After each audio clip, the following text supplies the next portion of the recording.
And great panelists. Good morning, you guys. Morning. Good to see you here. So let's start with this G20 meeting. Monica? I think everybody's going to be reading the body language, as we did back in June, when it was really uncomfortable between Obama and Putin. And look, there are a lot of very thorny issues between our two countries. We have Snowden, the NSA. Now, of course, we have Syria. One of Syria and Bashar al-Assad's biggest patrons is, of course, Russia. It's Iran and it's Russia.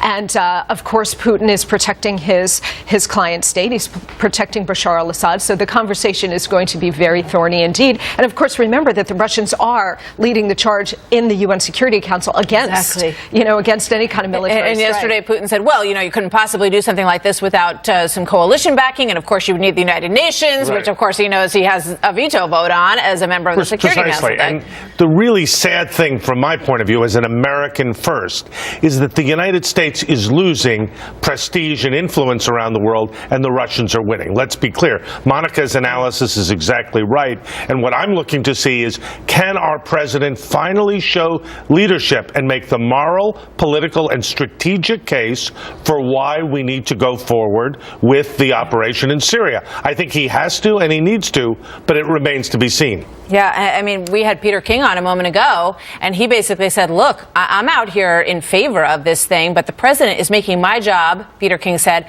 quite a bit harder because he is basically dispersing his leadership on this. He's saying we're all in this together and really protecting himself for a later date when, if it doesn't work out, he can say, hey, you guys all voted for it too. Sharing the blame, which is what Obama routinely does. Look, he has the legal ability to go ahead and act without Congress. He decided last week, he looked around, looked at the UN, no support there. He looked at Congress.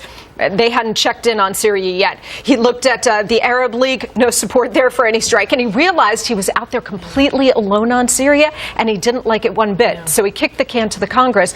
If Congress denies him approval, he can always say, well, look, I really wanted to do it, but they said no, wouldn't let me. If they give him approval, that's the open question about what he does. Yeah.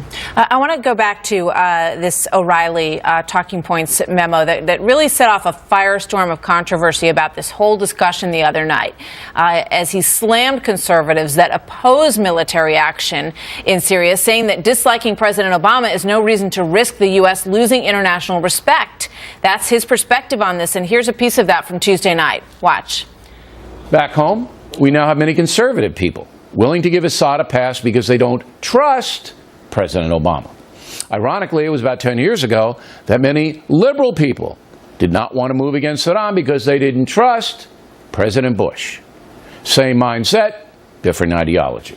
President Obama is correct in asking Congress to affirm his decision to punish Assad. The world needs to see exactly how our system works.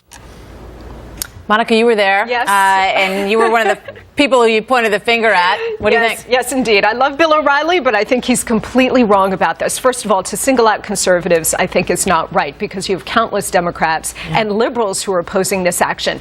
We don't oppose a strike on Syria because we dislike or distrust this president. We're opposing the strike based on its merits. Going into Syria is a really bad idea. This is Syria. You poke Syria, you poke Iran, you poke Russia, and the unintended consequences here are huge. The other part of this is that if you go in, on whose behalf are you striking? You could say, well, this is a punishment strike for the use of chemical weapons against Bashar al-Assad. You can make that argument, but I agree with Doug, the president hasn't made that argument yet. If you go in and strike, even if it's a limited strike, you will degrade Assad's power. You will weaken him somehow. Then the question becomes, if you create a power vacuum, who is best prepared to fill it? And you see on the other side, Al-Qaeda, the Muslim Brotherhood, sundry other Islamists who will be ready to step in. So in that case, then, what do? You get either chaos or you get Islamism or some combination of both, Martha, which is what we see in Libya and Egypt. Has caused conservatives and Democrats to have concerns about this, Doug, because it isn't just a limited strike, because there is no doubt retaliation, whether it comes the next day or whether it comes 6 months later from Iran. But there's a larger issue, and that larger issue is the prestige of the United States. Bill O'Reilly is absolutely correct. The president did set out a red line. He made it clear what we would do and what we would not do. Politics ends at the water's edge. And he has to own it.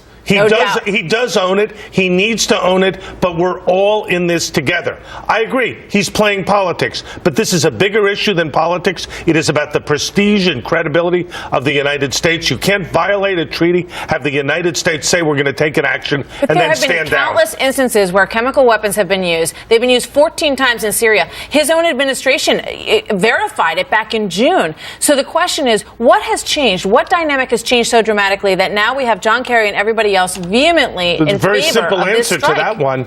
We set out clear criteria through our commander-in-chief of what we were going to do if there was irrefutable evidence. There is irrefutable evidence. We have to act. I would just, to pick up on Doug's point about our credibility, I agree with you that it's so critical, but the problem is that this president has been so incoherent and has failed across the board in the Middle East and elsewhere internationally for the last 5 years that our credibility is already shot. So why are we beginning now a new war in the Middle East against Syria? Syria, of all places, just to protect Barack Obama's face, just to save him from embarrassment because he walked out there with a red line? About the United this is States about of America, America's national not security Barack interests, Obama. which are not at stake here. No, they are at stake. It's not about, they it have shouldn't be nuclear about weapons. Barack Obama. Iran is developing nuclear weapons. Think about the red line that we've set for Iran if we don't enforce the red line in Syria. Well, it's scary. If this is a weak scary, strike, though, on many levels. Iran. And great points from both of you. Thank you. Doug and Monica, thank you very you. much. We'll see where this goes. Thanks. All right.